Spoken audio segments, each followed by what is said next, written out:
اور کتنا ہی برا ہوگا وہ ٹھکانا. لیکن وہ لوگ جو ڈرتے اپنے رب سے، ان کے لیے تو باغات ہیں، جنات ہیں، جن کے نیچے نہریں بہتی ہیں، وہ اس میں ہمیشہ رہیں گے. اور ان کی مہمان نوازی کون کرے گا؟ خود اللہ. اور اللہ کے پاس جو کچھ ہے وہ ابرار کے لیے ہے، نیک لوگوں کے لیے، جس کے ساتھ تم نے مرنے کی دعا کی ہے نا کہ توفنا مع الابرار، تو ان ابرار کے لیے میرے پاس یہ سب کچھ ہے. تو ان لوگوں کی مجلسیں اٹینڈ کرو، ان کے پاس اٹھا بیٹھا کرو، تاکہ تمہارا بھی خاتمہ بالایمان ہو. بالایمان خاتمے کی دعا کرے اللہ ہمیں کسی فتنے میں ڈلنے سے پہلے فوت کر لیں، فتنے میں نہ ڈال دیں.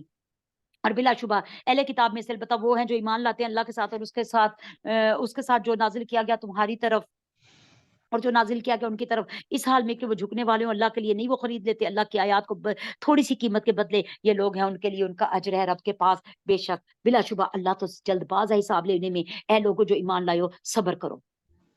کیوں صبر کرو؟ اس لیے کہ ایمان کا تقاضا ہے. مصیبتیں آئیں گی، مشکلیں آئیں گی، صبر کرو. اصبروا وصابروا. مقابلے پہ جمے رہو. کس سے؟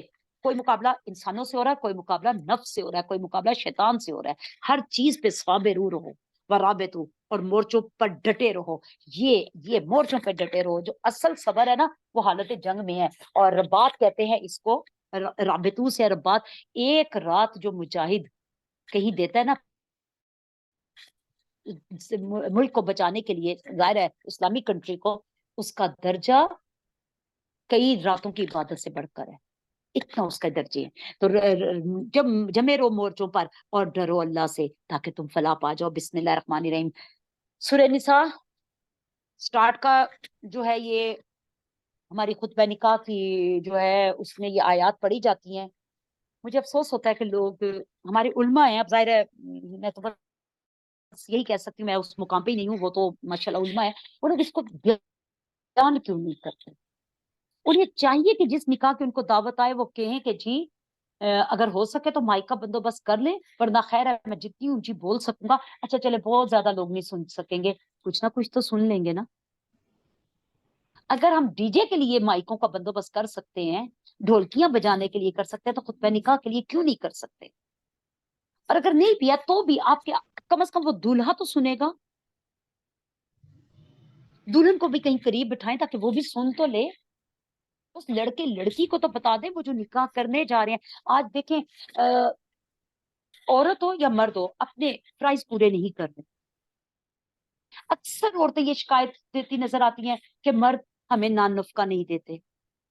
اکثر مرد یہ شکایت کرتے نظر آتے ہیں کہ عورت ہم گھر جاتے ہیں، نہ گھر صاف ہوتا ہے، نہ بچے ٹھیک ہوتے ہیں، نہ ہمارے لیے کھانا تیار ہوتا ہے، نہ مجھے کپڑے ٹائم پہ ملتے ہیں، نہ میری کہیں جراب ملتی. یہ سارے فرائض بیوی کی، اس کو دینے ہیں، اس کو پوری کرنی ہے یہ فرائض. کیوں کیا تھا نکاح؟ مت کرے پھر نکاح. اگر آپ اس قابل نہیں ہے کہ آپ یہ ساری ذمہ داریاں اٹھا سکے، وہ مرد ہو یا عورت. اگر تم کماتے ہو صرف اپنے لیے تو پھر مت کرو، کسی اور کی زندگی مت خراب کرو. آپ صلی اللہ علیہ وسلم نے فرمایا نکاح میری سنت ہے. ایک سنت پوری کی. پھر آپ نے فرمایا تم میں سے بہترین ہے وہ شخص جو اپنے اہل کے ساتھ اچھا ہو، اور میں تم میں سے سب سے زیادہ اپنے اہل کے ساتھ اچھا ہوں. اہل کس کو کہتے ہیں؟ مثلا شفیق صاحب بما اہل و عیال. تو شفیق صاحب تو الگ ہو گئے نا، تو بما اہل کون ہوا؟ بیوی. عیال کون ہوا؟ آپ کے بچے. آپ صلی اللہ علیہ وسلم نے فرمایا میں تم میں سے سب سے زیادہ اپنے اہل کے ساتھ اچھا ہوں. کس کی بات ہو رہی ہے؟ زوجہ کی، بیوی کی. ہم بیوی کو مار کے تو راضی ہیں. ہم کہتے ہیں بیوی کی کیا حیثیت ہے؟ عورتیں ہیں تو وہ میرے سمیت ہم سب زبان چلا کے راضی ہیں. برابری، ٹٹ فور ٹیٹ. تو ٹھیک ہے پھر آ جاؤ پھر برابری پہ. نہیں ہے برابری. ہم نے سورہ نساء شروع کر دی ہے، برابری نہیں ہے. اللہ نے ایک درجہ مرد کو دیا ہے، بہرحال وہ دیا ہے، اور وہ بھی اس لیے کہ وہ قوام ہے، وہ کماتا ہے، وہ طاقتور ہے، وہ صحت مند ہے، وہ حفاظت کرتا ہے ہماری. صرف یہی نہیں ہے، کمائی نہیں ہے صرف، وہ حفاظت کرتا ہے. اور اگر جو مرد صرف کمائی لا کے نہ کھانا پینا دے رہا اور باقی حفاظت نہیں کر رہا، اس کے باقی حقوق بھی آپ ہی کے ذمہ ہیں. بہت سے مرد ایسے ہیں جو اپنی زوجہ کے جو اس کے خاص حق ہے اس پر، اس کے نفس کی جو خواہش ہے وہ بھی پوری نہیں کر کے دے رہے. کیوں؟ جو بیویاں نہیں کر کے دے رہی وہ بھی اسی میں ہیں.